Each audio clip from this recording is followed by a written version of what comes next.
The porch light analogy is that on Halloween, you go around the neighborhood and sign to go to a house for candy is because the light's on. Yeah. The light's not on, you can't go there. That's the same idea with this openness. You need to act in a way that tells your child's birth parent, my porch light's on. If you want to come around, come around. If you can't, I understand. But my light will always be on. If you don't show up for years and years, my light still stays on. Your dream is to become a mom. My dream is to help you get there. I'm Rebecca Gruenspan, a single mom through domestic adoption and an adoption consultant for over a decade. I'll be your guide, along with other adoption professionals and members of the adoption constellation, walking you step by step down this beautiful and complex path of adopting your baby. When I was going through the adoption process, I had no idea what I was doing, what I needed to know, or more importantly, who to trust. Well, after helping hundreds and hundreds of families grow through the beauty and complexity of adoption, I've learned more than a thing or two, and let me tell you, it's not always rainbows and butterflies. This isn't just another podcast sharing adoption stories, but it's for you if you're genuinely committed to diving in with an open heart, eager to learn everything there is to know about adopting a baby so that you can show up for yourself and your child in the best way possible. This podcast is for you if you're ready to put your newfound knowledge into action. Adoption isn't for the weak of heart, and it certainly isn't done when your baby gets placed in your arms. If that's what you think, I'm afraid you're living in la la land. My promise to you is to keep it real if you promise to keep digging. We'll acknowledge the hard, and we'll also celebrate the joy that is adoption. You ready? Let's do this. Are you ready to unravel the intricate dynamics of adoption where love and responsibility converge into a delicate balance? I'm your host, Rebecca Gruenspan, and today we embark on a profound journey into the heart of adoption's power dynamics with a remarkable advocate and licensed MSW, Kathryn Russell. Have you ever wondered about the hidden complexities behind adoption, where birth and adoptive families navigate a maze of emotions and responsibilities? Joining us is Kathryn Russell, a seasoned adoption social worker with 13 years of invaluable experience. But Kathryn's connection to adoption runs deeper than profession. It's in her blood. Uncovering a familial secret revealed that her grandmother was an adoptee ignited Kathryn's passion for ethical adoption practices and birth parent support. When Kathryn isn't guiding families through the adoption process, you'll find her immersed in renovating a 1912 farmhouse, cherishing precious moments with her two children, or channeling her creativity as an artist. In fact, she did a painting of my puppy for me that I absolutely love. In our conversation today, Kathryn will illuminate the intricate power dynamics that shape the adoption journey, from the pivotal moment of placement to the ongoing relationship between birth and adoptive families. We'll delve into the complexities that define the gatekeeping role and its profound impact on all involved. We'll confront the fears and insecurities that often drive adoptive parents to navigate the gate with caution and the profound emotional journey experienced by birth parents on the other side. Together, we'll explore the transformative potential of understanding trust and continual learning in fostering healthy relationships with the adoptive triad. Kathryn Russell, welcome to the Adoption Roadmap podcast. We are going to dive right in, and I'm going to give you the first question. In the majority of adoption situations you have seen, can you describe a typical hopeful adoptive parent and a typical, and I say those in quotes, birth parent? Hey, Becca, thanks for having me. Yeah. So I think when we're talking about what's typical in adoption, that might put some hesitation in people. And I say that because nothing is typical. But when we're trying generalizations that help us guide our practices, we have to. So we're both coming at it from that perspective. We both recognize that there's not any right or wrong experience. Everybody's experience with adoption is so unique. But I will say, when I'm looking at the data from placements that I've done and situations that I've seen, I think it depends what you're looking at to determine what's typical. But I would say what is most often the case for everyone coming to adoption that might be looking to adopt, I would say that there is most often some degree of grief and loss because of infertility. Absolutely. Common that someone pursuing adoption has had multiple miscarriages, a really painful, long journey with fertility treatments. For some, that's years and years and years. For some, that's very, very extreme. And for others, it's less extreme or maybe shorter in duration. But I would say by and large, most individuals coming to adoption to adopt have had some experience with infertility. I would say on the opposite side, expectant parents coming to adoption, by and large, most of them did not intend to be pregnant. Mm-hmm. So for most, this is a unexpected pregnancy. And for, I would say most, it's some version of a crisis. It's often not the only crisis going on for an expectant parent. I've heard it phrased like there's been multiple fires that expectant parents are putting out. So usually it's, maybe homelessness and also raising other children, domestic violence, lack of a support network. One of those things or all of those things or many, many other things. Again, there are certainly women who come to the space to place that don't look like that. However, by and large, I would say that's what's typical. Yeah, I would agree. So, and you touched upon this a little bit. A lot of them are coming from grief, right? Most, I'd say. So when we talk about this feeling of failure, how do you think that plays a role in adoption? I would say that there is that feeling of having failed in some way exists for both individuals. It might look very different. I think sometimes we might call it shame or guilt. I think they're all very similar. I think that in our culture, there's the expectation that you, as a woman and as a partnership, really, you get married. The first thing people say is, when are you having kids? If you're a certain age, people always say, are you going to have children? So there's this expectation that as someone of childbearing years, that you will produce children. And so when you can't, for whatever reason, or you have multiple losses, there's often that feeling of, my body's not doing what it's designed to do. And that must say something about me being not good enough or not worthy of carrying a pregnancy and having children. And then larger, maybe even that feeling of, that must mean I'm not meant to be a parent. And that must say something about the type of parent I would be. So there's all these really big, complex feelings for people considering adoption that really could all be labeled to some degree as failure. And then I think those feelings often then promote shame, secrecy, guilt, which is not a happy space to exist in. But also for expectant parents, there's those feelings, because for a lot of expectant parents, as we said, they didn't intend for this to happen. They didn't dream of being a birth parent. And so when it happens, there's often that, well, my partner didn't want this, and I don't know how to tell them. This is going to ruin our lives. I wasn't ready. I never wanted to be a parent. What are my parents going to say? They don't want to be the parents with a daughter who's pregnant. I'm not married. I'm not stable. I'm raising other children. How embarrassing. I mean, there's all of these really big negative feelings that come along with finding out you're pregnant when you didn't want to be. And those feelings often, again, look like, I feel like I failed people around me. I failed myself. And that causes shame, guilt, embarrassment. So there's a lot of these really big and negative feelings around the adoption space for everyone that shows up.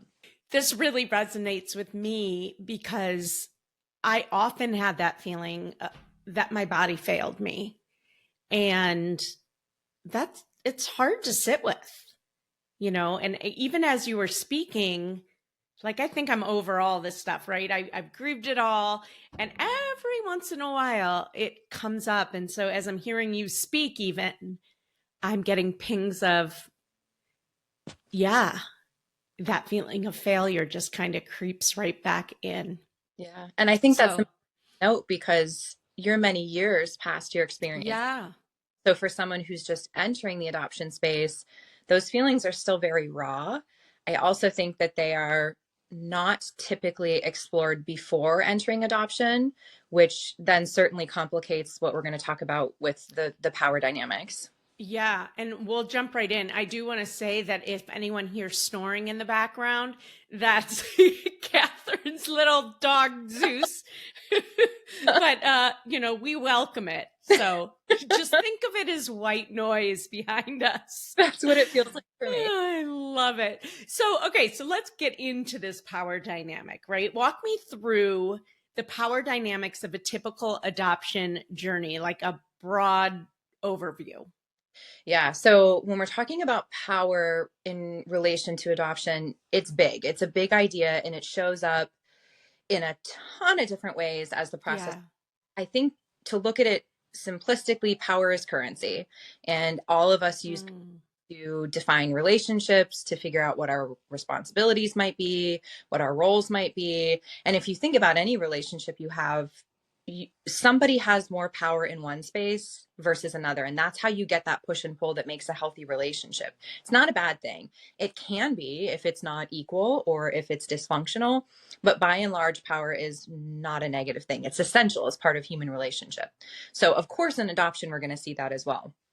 I think that the, again, most simple way of looking at it is that when you have a woman coming to adoption who is not sure she wants to parent Mhm. and she is carrying the child is at the center of this whole process and she is the vessel carrying the child. So in nature, she has the power. She is the mother. She is the one that's making decisions for this child.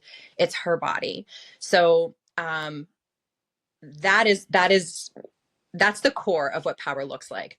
The other side of it, why it's complicated, is because you then have a person coming who wants to adopt. And with everything we just said, you can imagine that that's really vulnerable because you've been through all of these experiences to lead you here. And now you are in many ways waiting for this other woman to make a decision about her child that affects you directly. And it's either making you a parent or not. So oftentimes we see then adopting parents have a little bit of urgency or desperation to, I really want to be a parent, so I want this to work.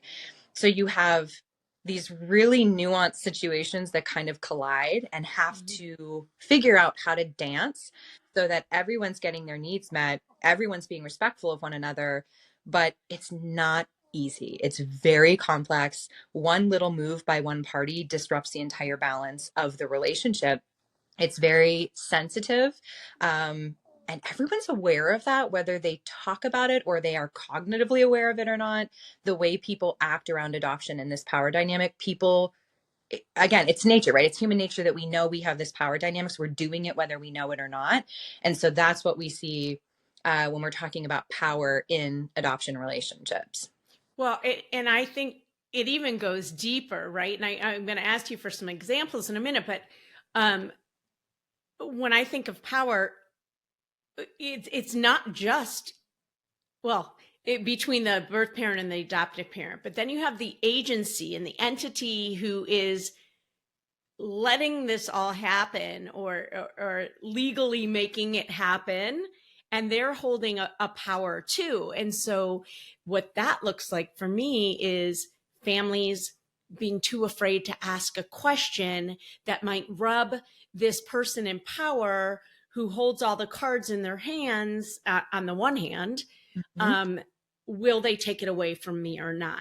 And then you have this expectant mom who I don't even know if they understand, which is also a problem, Yes. the amount of weight that they're carrying in their hand, not just emotionally, will she parent, will she not? In some ways, I don't know if that's the easier part or not. I don't know. I can't really weigh it out. But then there's this financial thing. Yep. She is the one that is between a family potentially losing 10, 20, $30,000, which, by the way, Even if you're a multimillionaire, nobody has that kind of money to flush down the toilet. Right. Or not. Mm-hmm. Mm-hmm. So there's so many different dynamics Yeah. going on here. Yeah. And it plays out in various parts during the process, right? So first we have the home study where the agency is holding the power. Mm-hmm. And then we have these situations and a match Mm-hmm. where the expectant mom is holding the power. And then things switch. Yeah. It is so complex. Yeah. And I And love that you are talking about this. I was just going to say that it's not openly discussed. I think everybody No. feels it. Certainly that everyone feels that pressure. Everyone feels that, oh no, I'm afraid to do this because then that. Everyone feels it. But, in all the years I've been doing this, I've never heard it laid out like that, the home study provider is in a position of power. And if you want to pass the home study, you have to prove A, B, and C. That very nature of that relationship is dysfunctional power. But that's part of the process. So you have to be able to recognize that and also work through the process. I think too, it's mostly dysfunctional if the home study provider isn't also aware that they are the gatekeeper. They're the gatekeeper for this person to enter the adoption space that they so desperately want to be in. It's just complex. It's all very, very complex. It is. And it reminds me, when a family of mine matches with an expectant mom, I always advise them that the very first thing they should do is break the ice. Break the ice because she, meaning the expectant mom, is just as nervous as they are. So just put it out there in the open. And in that vein, I wish that the agencies and the home study caseworkers would do the same thing. Hey, listen, I know that it feels like I'm this gatekeeper for you.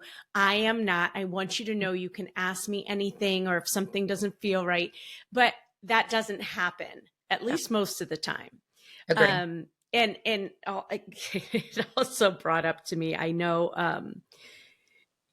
I had a Black woman who was going through the home study process, and the home study caseworker, I can't even believe this happened, brought up that something about her being too Black, that she would or would not be chosen. I mean, it makes me want to puke.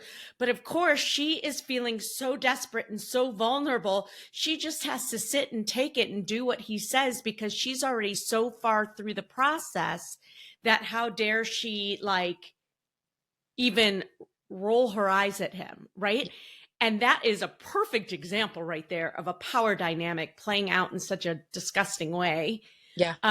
Have you experienced any, let's switch it around. Have you experienced any surprising or unconventional ways that adoptive families and birth parents have navigated these power dynamics successfully?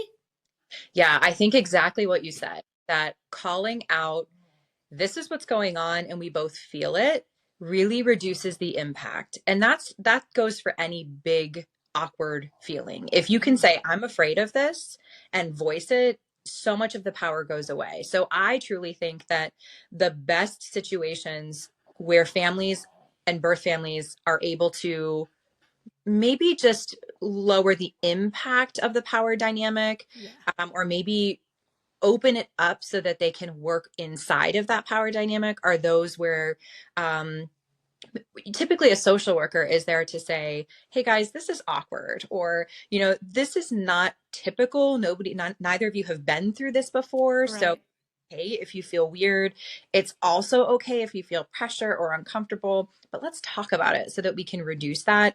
Often there are not social workers present in that way, so it then falls on the adopting parent typically to be able to say, hey, this is weird, can we just say that? But I do really, really think that when a person says that, it changes the intensity of the power dynamic in a way that really allows for a little more comfort for everyone.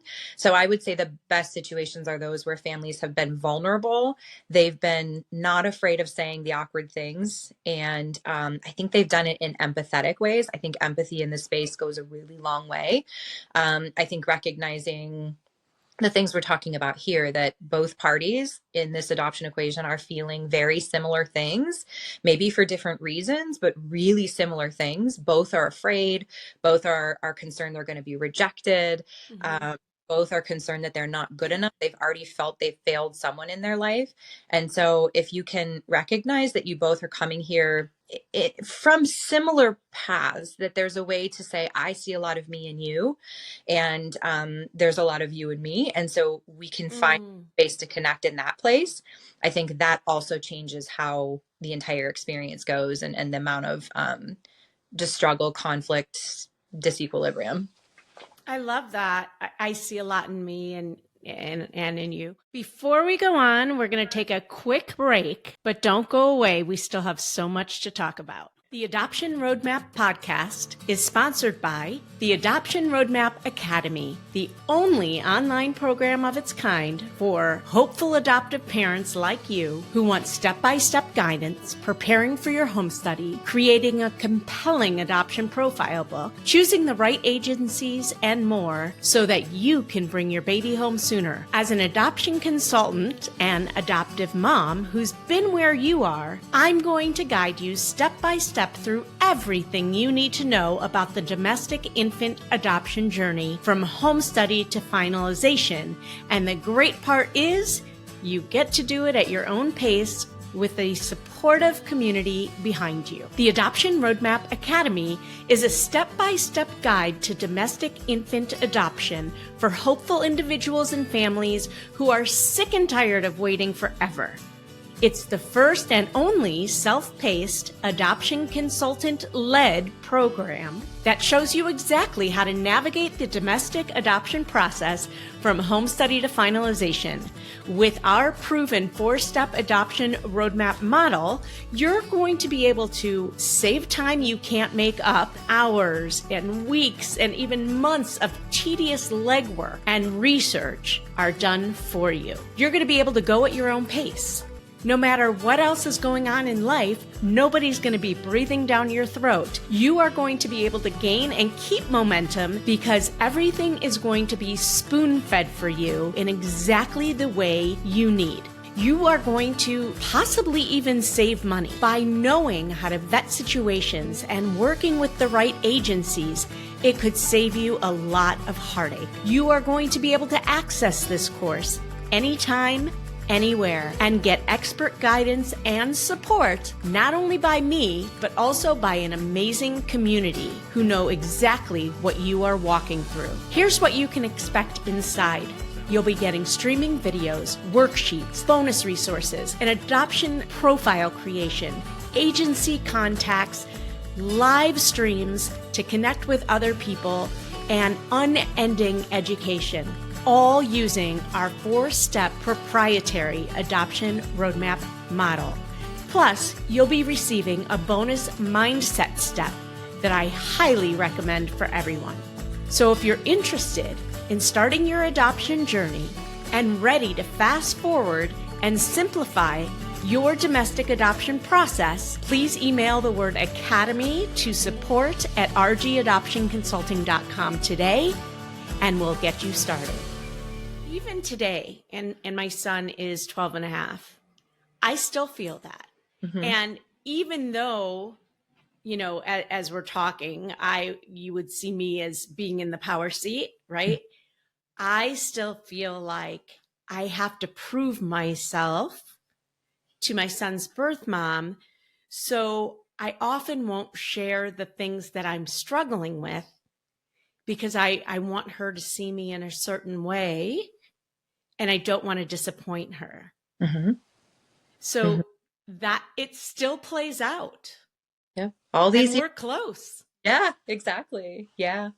Yeah. And I think that's part of it too, is that the stuff is there and there's stuff on her end.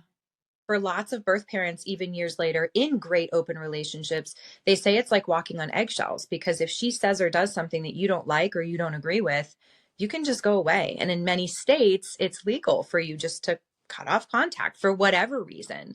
And most birth parents know that underneath all of their hope and maybe connection, there's still fear that they could just say one thing that you don't like and you're gone. So it's there for both of you. And I think saying that, especially to the person on the other side of this equation, acknowledging that, like, sometimes I feel like I am afraid to let you see the vulnerable stuff, the raw stuff. I think especially for other moms, they're like, yeah, I know most of the stuff is hard and raw, and we're all just doing the best we can. But I think until you call it out, that sort of moment of, we both have big feelings about this, it's just something people are afraid to do. So I guess from all that I'm saying, make space for those moments where you can say out loud, this is how I'm feeling. How are you feeling? And I think you'll be surprised at how transformative that can be for the connection and for reducing that power dynamic. That's the best way, right? Just putting it all on the table. And to the other side, I have heard from my son's birth mother, I don't want to call too much because I don't want to step on your toes. And I'm like, no, no, no, no, you can call as much as you want. Yeah.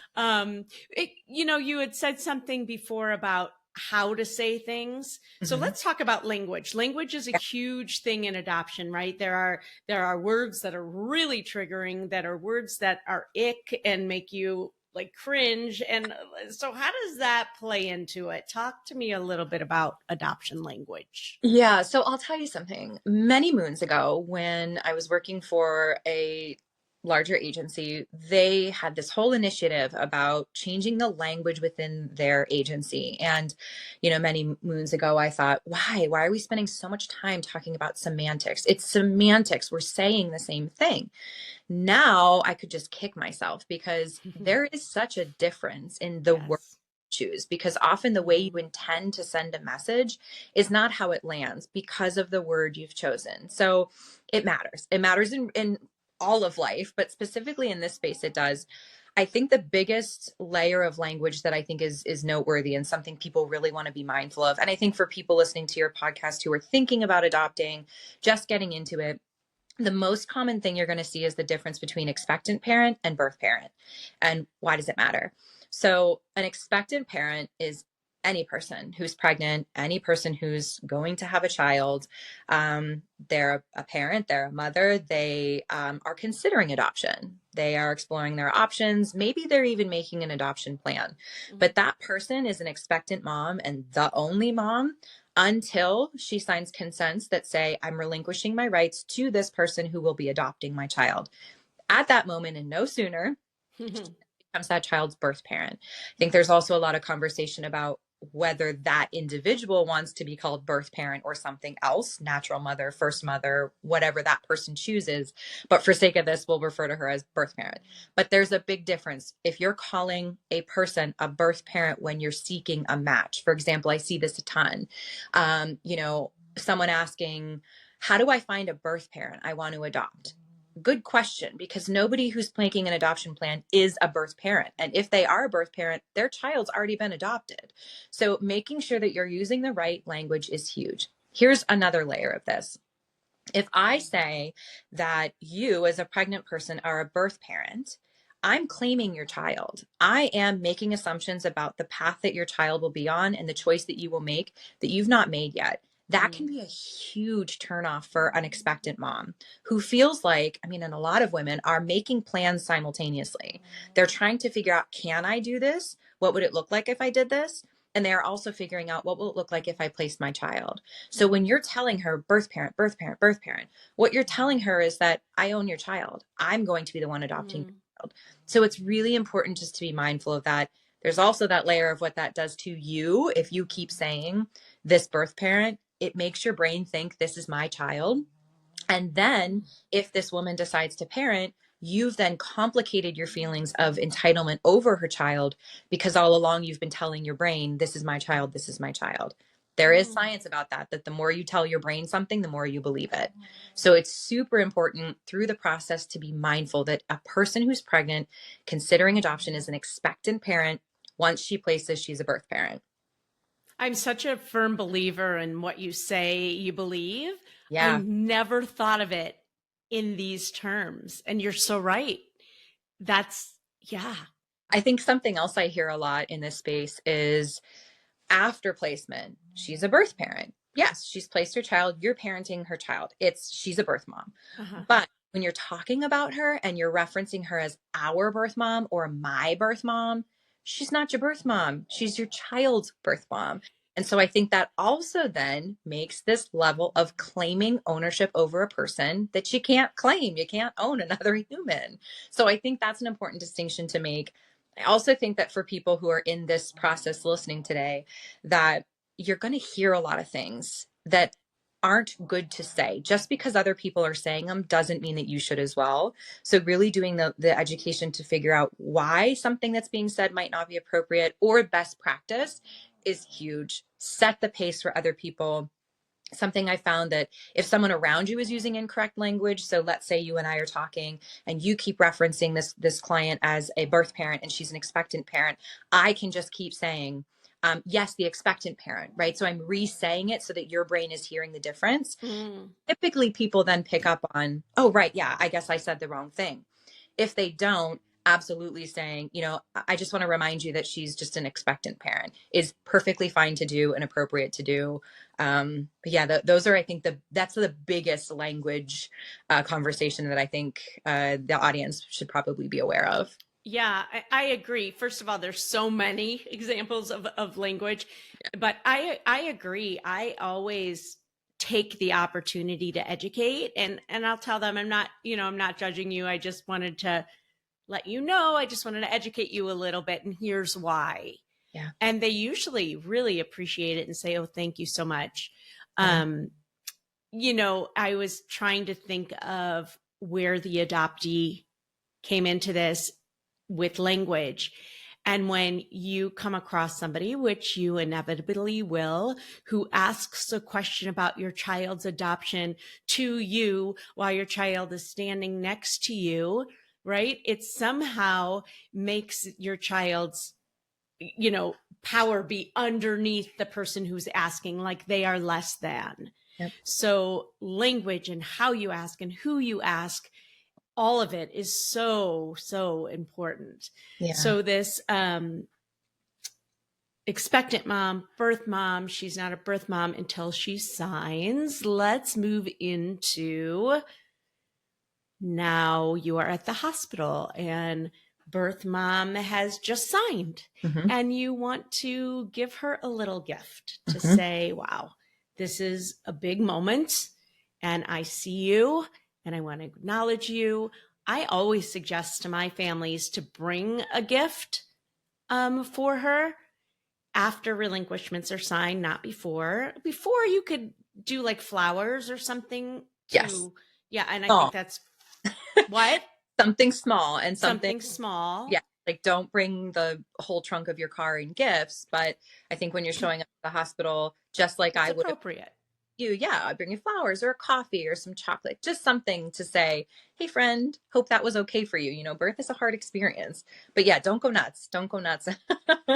Yeah. But when she does become birth mom and she does sign, and that is a huge moment for everybody. Yes.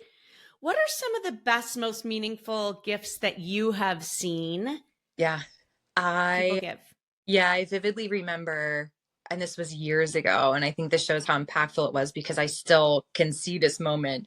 I was working with a mom who was parenting another young child, and the couple and their son, their biological son, who were coming to meet her, brought some really beautiful gifts. So they had been speaking on the phone. They knew a little bit about one another, enough that they could really put some thought into what they got her. So they each parent got expectant mom a gift on their own, and then together they got her one, and they were so meaningful. So I remember the one gift was a really beautiful, like a leather bound journal because mom really loved poetry. So obviously that communicates that they were listening. They understood who she was and they really put thought into that. Just her reaction to that. It wasn't just a gift. She felt that so deeply. And for many months after that, referred to how beautiful it was that they gave her that. But then mom had given her the prospective adoptive mom really loved like soft fabrics. She was really like a cozy, like tea and read a book in a nook with a blankie kind of lady. got her, can't remember if it was a robe or a blanket, but it was something with this like really beautiful fuzzy material that was super snuggly. And when she gave it to her, she kind of told her like, this is something that really brings me comfort. And so I hope it brings you comfort as well. And then the dad was a really avid reader, and so was mom. And so he picked out a book that was one of his lifelong favorites that he thought that birth mom that she would really love. And so I thought that was amazing. They also brought, as a side note, they brought a little gift for her son that she was parenting, just so he felt included too. I think the way that they chose to do gifting was so intentional and really reflective that they took time to see her as a human. And I think that the way that went really set the tone for how they related to one another moving forward. So I think by and large, over all the years, all the gifts I've seen, that was clearly the top. That was the top for me. That's great. I always think that if you get to know an expectant mom and know what she likes and all of that, that personalization is really meaningful. And that doesn't always happen. You may not know much of anything about her. Do you have any suggestions, or have you seen any ones that have stuck out for that situation? Yes. So we actually created solace gift boxes for this exact reason. So, yeah. So not like you said, not every scenario there's pre-existing relationship or enough so that you would have any clue what she likes or doesn't like. A lot of these situations happen really fast. A lot of situations too, it's like ships passing once you get to the hospital. So there isn't really an opportunity to build something authentic where you could say, oh, I know you love this, so I got you that. So we created this line of gift boxes intentionally for birth parents. They are curated around themes that really represent different niches of what women might like. So one of the boxes is all a spa theme. One of the boxes is all more of a creative theme. It's around the story of the paper crane, which is about hope and healing, but everything in there is for like an artsy kind of gal. And then the light box is all about needing darkness to see light. So, candle, matches, jewelry. So I think when you're sort of surface level getting to know a person, you can kind of identify which one of those categories might be something that she would like. The spa box is great because it's pretty neutral. The products are things like lotion, chapstick, a face kit, things that, generally speaking, any woman would like, especially after she's given birth. So a spa themed solace box would be a great gift. It's prepackaged. It's something you can just grab, take with you, and give her to enjoy. Especially again, if you're not there to really build those relationships, that's an excellent kind of very specific gift. So consider those if you're in that scenario that we mentioned. Yeah. So let's hear more about solace. And I have gifted my sons, I almost said our birth mom, but she's not mine. I have gifted my son's birth mom a solace box, and I know that she loved them, and they're very reasonable. So talk to me more about solace, why the name, the importance behind it, and maybe some of the stories that you've heard from moms. Yeah. So a couple years ago, this came off of, again, years of working with expectant parents and seeing them choose placement and seeing how obvious that transition from being front and center to being in the background was. It's fast. It happens almost instantly when she signs consents. And then working with women and seeing them at home after feeling like they vanished from the entire conversation was a really sad and hard thing to kind of share space with. So we decided that there had to be a way to pop in on women after placement and just say, I see you, that you didn't fade away, especially in their motherhood, because after placement for birth moms, there's this journey of, am I a mother? I gave life, I chose adoption. Can I claim that I'm a mother? And they have to really work through what that means individually to them. But that also is kind of work that the whole adoption constellation needs to do. The tone that the adoptive parent sets around whether she's a mom or not to this child is also very important. But the whole work that they do after of just, am I a mom? And if so, how do I share that? It's complex, and lots of women don't feel that they have the right to claim motherhood. And that's sad. because they're always mothers. So our gift boxes are designed to be gifted at any point. I think the most beautiful part of what we do with Solace, and I should say we chose Solace as a name because the word means comfort. It means consolation. It means when you're having a feeling of overwhelming darkness or sadness, that there is hope and light, and you're not alone.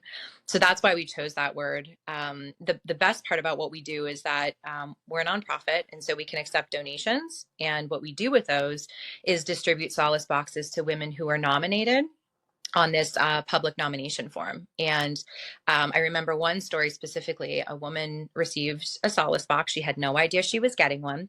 She had placed something like 25 years prior, and, someone who knew her nominated her. She gets the box. She calls me. She's sobbing. She says, "Where did this come from? Who gave Oh, me?" And she said, I'll never forget it. I placed 20 some years ago, and this is the first time that anyone has seen me as a mom. ah, That is devastating. Going your whole life feeling like you don't have motherhood when you do, the reason your child exists is because you have motherhood.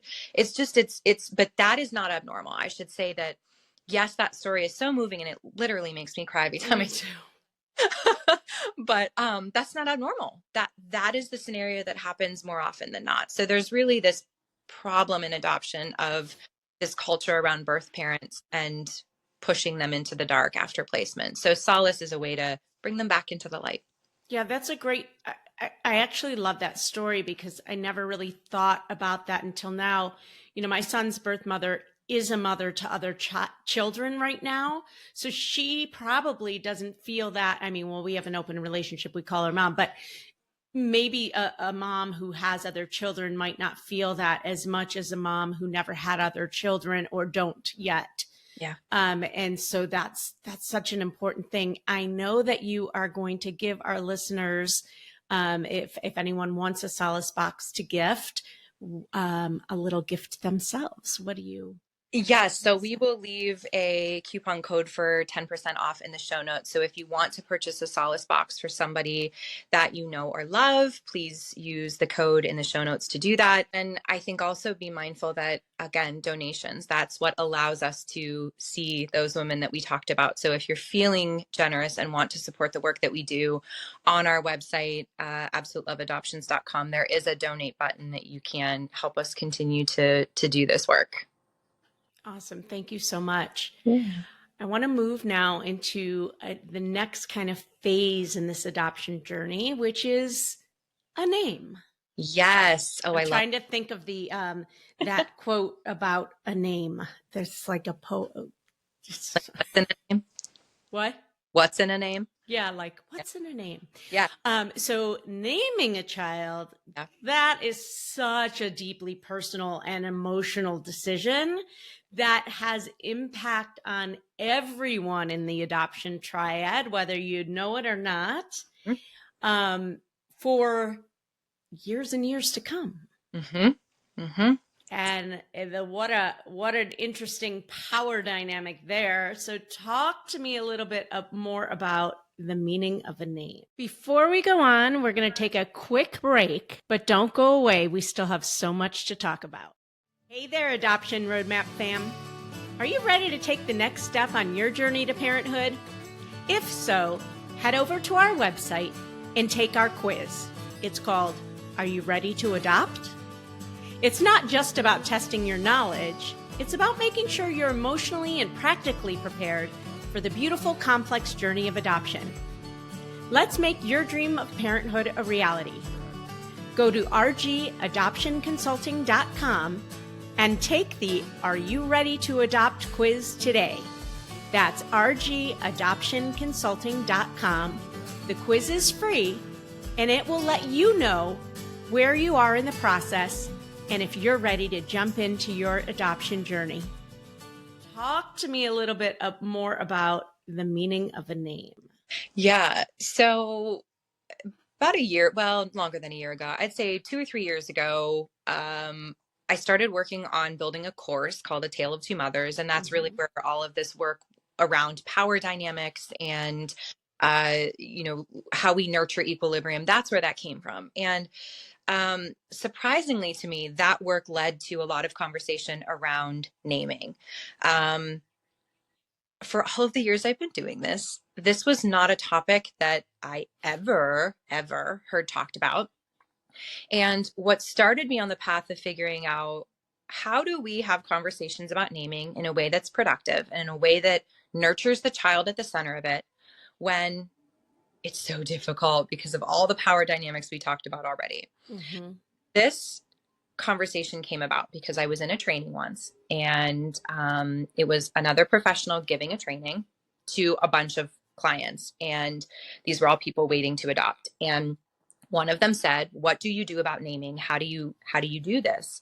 And the instructions they were given were, "Don't talk about it."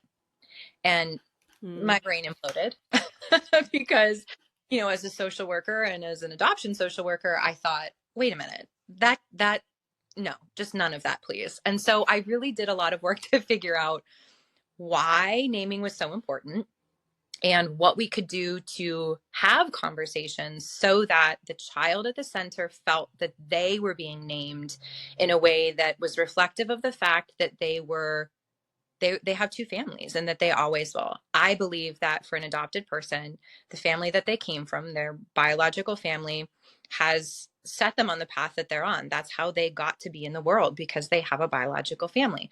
That's also their physical composition comes from their biological families. So no matter what you do, you are always tied to this family in some way.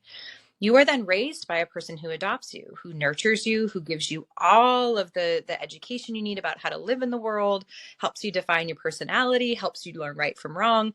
They are nurturing your soul. So you are also then intimately tied to this family. And a lot of the power dynamic within adoption comes from that space of someone wanting that adopted person to pick. You either have to identify with your birth family or your adoptive family, because if you have one over the other, then that can't be. You can only pick one. And that's where a lot of the struggle comes from. So we see that in behavior, but we were also seeing that start from the naming process. So what I'm seeing happen most is that families are told birth mom will pick a name for the child. She'll put that on the original birth certificate, and then you can change it when you adopt. And at finalization, you put a name on the birth certificate, which is true. This is the process.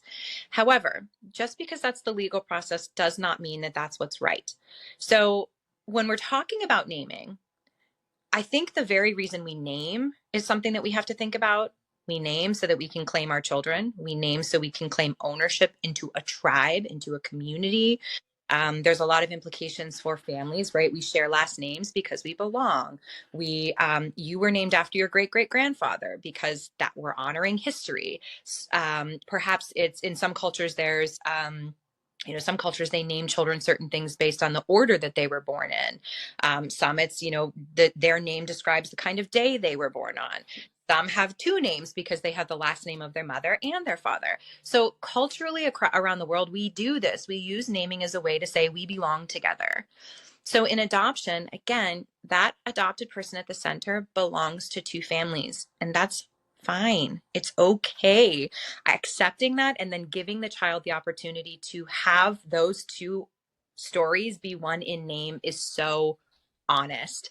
Adopted people speak about this all the time. Don't take it from me. I am not an adopted person. Please do go to adopted people who talk about the impact that their name has on their identity, specifically those whose names were changed without their permission when they were infants. There's a lot of adoptees who grow up and take their name back because it matters. So I think that the importance here is to say, if you want to have equilibrium in this power dynamic, please have conversations about what that child's name will be. Inside of the course, I mentioned A Tale of Two Mothers. We talk about this a lot. There's some activities that help you figure out why maybe you're so attached to a name that you want your child to have, how you can work through that to make space for your child to have another name. And then there's a blog on our website called What's in a Name that gives some ideas for how you can collaboratively some names. I've heard some great stories. Some of those look like um, the adoptive family coming up with a list of names that they like, giving it to birth mom and saying, which names do you like? Therefore, they all can kind of agree. So there's lots of ways to do it, but please do it. Don't avoid having those conversations. Well, that's interesting because that's a whole nother place where power really comes in because, and I wish more professionals would just bring that up and have the conversation together ahead of time, because a hopeful parent is so scared of sharing the names that they are interested in fear that if she doesn't like it, she's not going to choose them or she's going to disrupt. And, I don't know.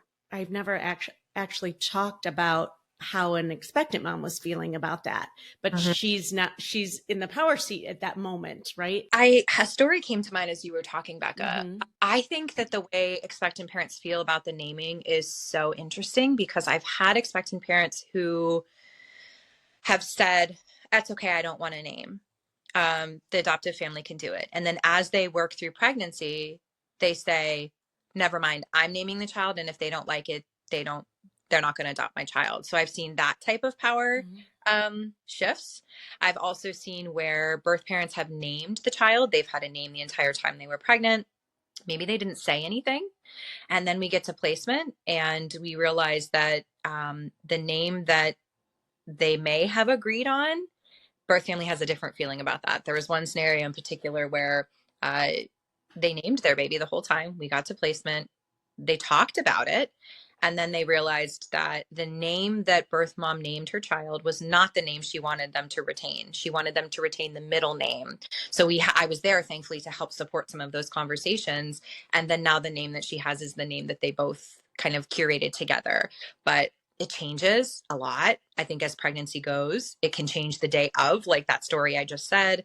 So I think what you said about having someone there to help start those conversations also needs to say, continue having those conversations as it gets closer. So if somebody changes their mind about what they want to do, there's space to talk about it.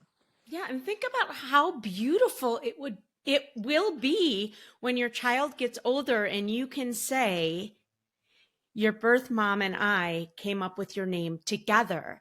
Right? This was really important to me. This was really important to her. This is why, look, you are a combination of both of these families. Yeah. What a powerful, beautiful story, rather than you were named this at birth by your birth mom and then we changed it. Yeah. Yeah. It is. Which is a slap in the face to her. Yeah, it is. Yes. And it's so clearly telling your child that you don't want them to be claimed by their birth family in name, that you wanted to do that. It's territorial, it's ownership, it's not collaborative, and it's not a great place for your child to start their life. Again, feeling like they can't just be who they were at birth. They were named at birth. They had an identity. Even if it was just for a moment, they had an identity. And if you change that, it's like you didn't support that initial identity. Am I right? Like, am I making sense? Yeah. I mean, it's a lot more powerful than you would think. I mean, everyone thinks, oh, it's no big deal and I'll just change it and all that things. But it is a big deal. Yes. And it's a big deal to your child, if not now, when they get older and they learn the history of who they are and who they were, who they are now, their whole story. So the next process, she's given birth, you've given her this beautiful solace gift box, and you've named your child together. And now you talk about future plans with what is called a post-adoption contact agreement, sometimes referred to by professionals as PACA. It's like a promissory note, in my opinion, from the adoptive parent to the birth parent, although it should be agreed upon, but about the level of communication and how that's going to look from here on out at a minimum. Yeah. Right. So this is what we are agreeing to at a minimum, and everybody has this understanding. So talk to me about a PACA, and have you seen examples of when they work well and when they haven't worked well. I'm sure you have. Yeah, I love these.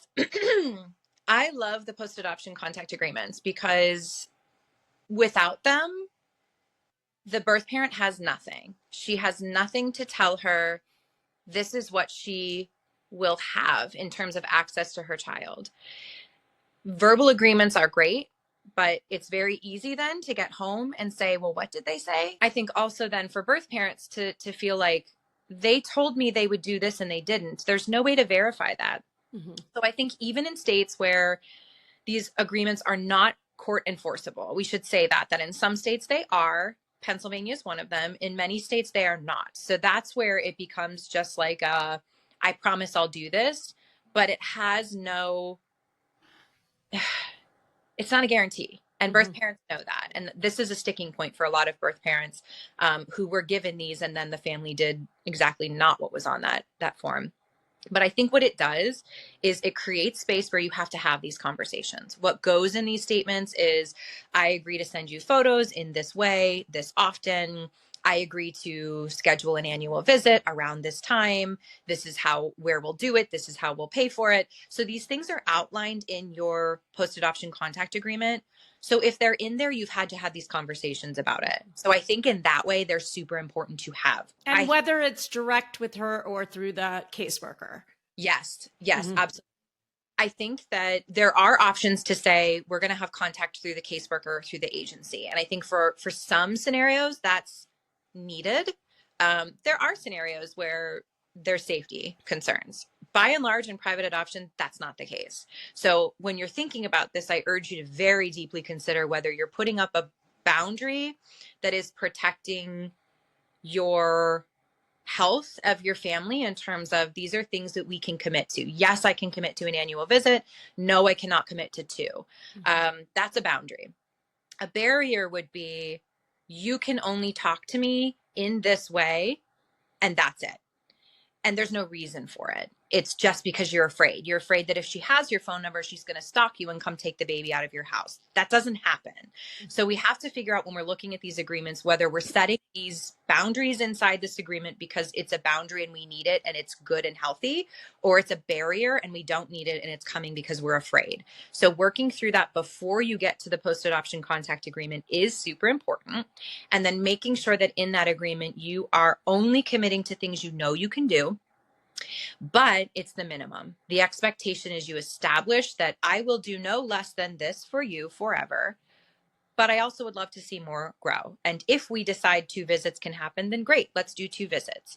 If we decide maybe in a year from now, I was afraid to give you my phone number, but a year from now, I feel like we're much safer. I feel like I know you. I feel competent as a parent. And now I feel like I have more space for relationship. Great, here's my phone number. That stuff won't be put in your PACA, but that's the mentality you need to go into the PACA with. Please do these. Even if your state doesn't enforce them, do it. It gives mom a little bit of reassurance that you'll do what you say you will, but also know that no matter what you put on that form, she still is going to have that feeling that you don't have to do it. The amount of PACAs that have been challenged in a court system and a birth parent actually won, I can't even tell you about any. I'm sure it's happened, but I can't tell you about any, haven't heard about any, which means if the family signs the statement saying, I will do this, then they don't. The birth parent has to hire an attorney, go to court, get these needs met. Most people can't do that.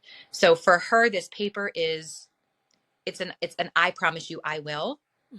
She needs it. She needs it to feel reassured, but also know that it's also not legally binding, and that's terrifying for her. Just be a person of integrity. Yeah. Be the person she thinks she has chosen. Yeah. And keep your word. And if you can't, don't put it in the agreement. 100%. In one of your blogs, you gave an analogy of a porch light, signifying hope and commitment. Can you share what you mean by that?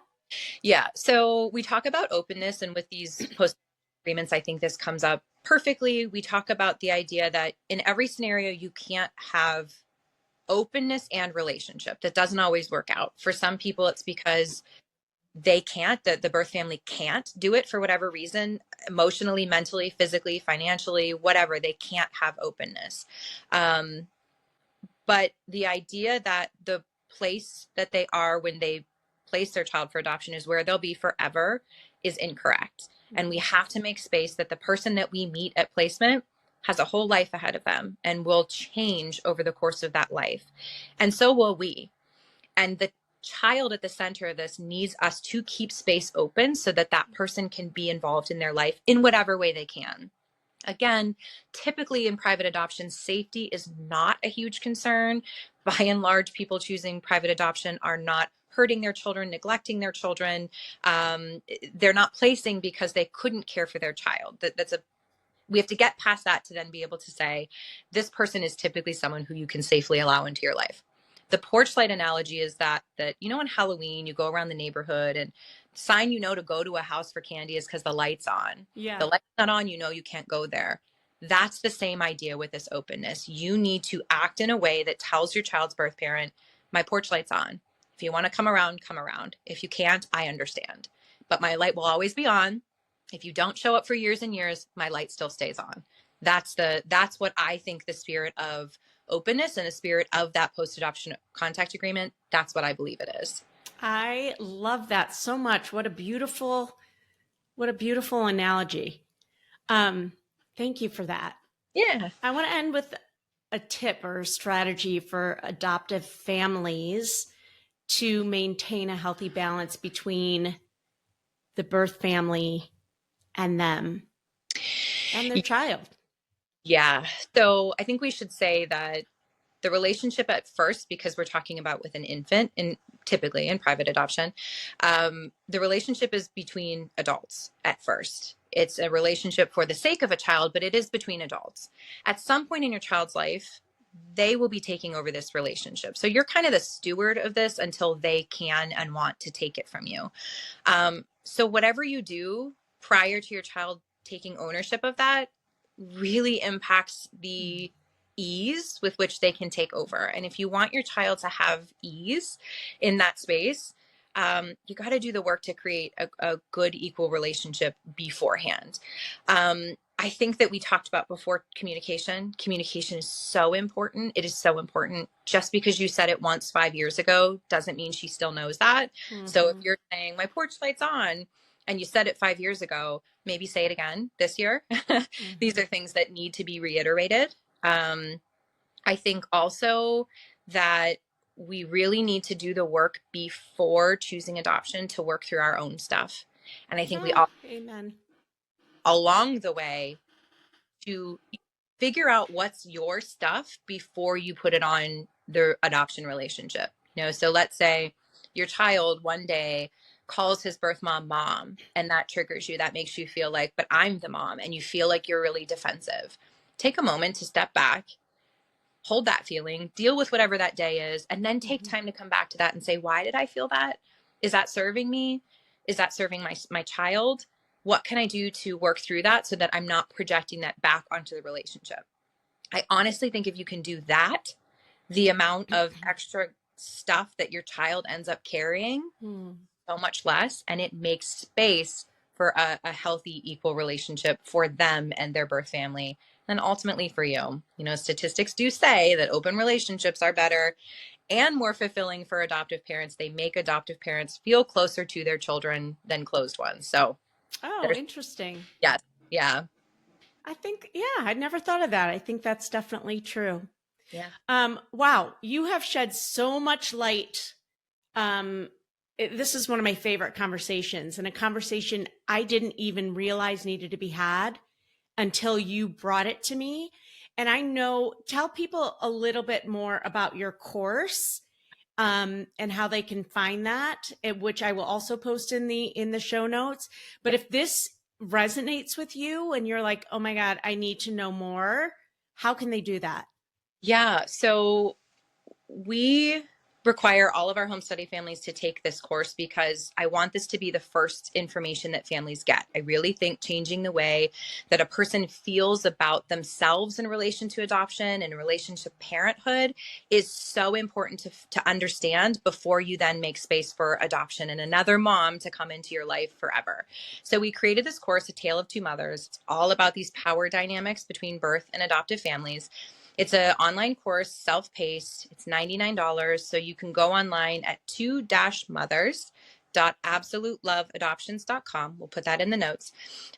Get yourself the course. It comes with a really great workbook. The goal really being that it feels kind of like a one-on-one with a social worker, where you're really getting the time to work through, where do my feelings about this come from? How do I break them down? And then how do I rebuild them in a way that's nutritive to adoption?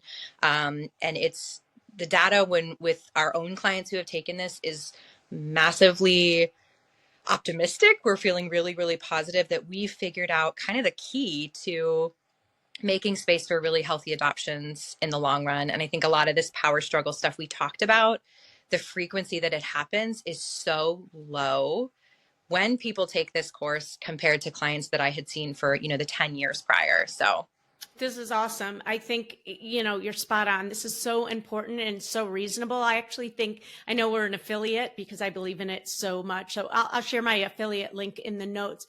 That's awesome. I'd like to end with some just quick top of mind answers.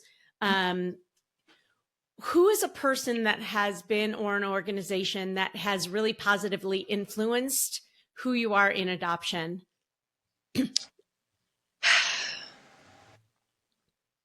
I honestly think a lot changed for me when I read Ann Fessler's book. And I think about her stories often, and I think about the experience of exploring that profound loss of being forced to relinquish a child. And I think that may be because I, again, found out that my grandmother was one of those children who was relinquished by her mother against her will.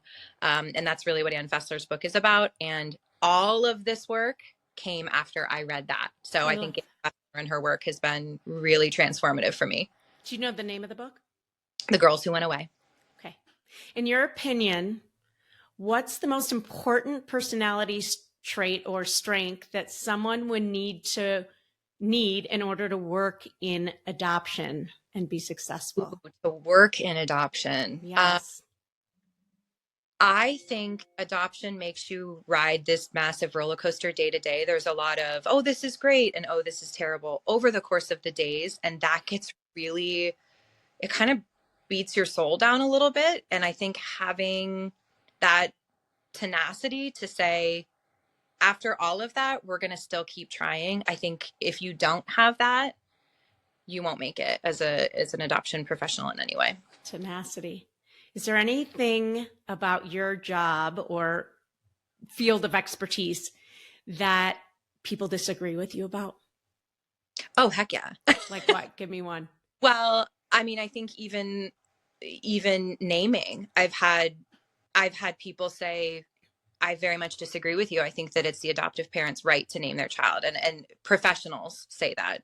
I don't know that it's true disagreement. I think it's just, we're used to doing things how they were done because that's how they were done. And there are no training programs for adoption workers. So we're all doing the best we can. But I think really it's just a lack of, I'm an adoption nerd. I read all the time about this stuff. I love this stuff. It's really like what I eat, sleep, and breathe. And so I feel like I'm sort of like the library of adoption stuff at this point.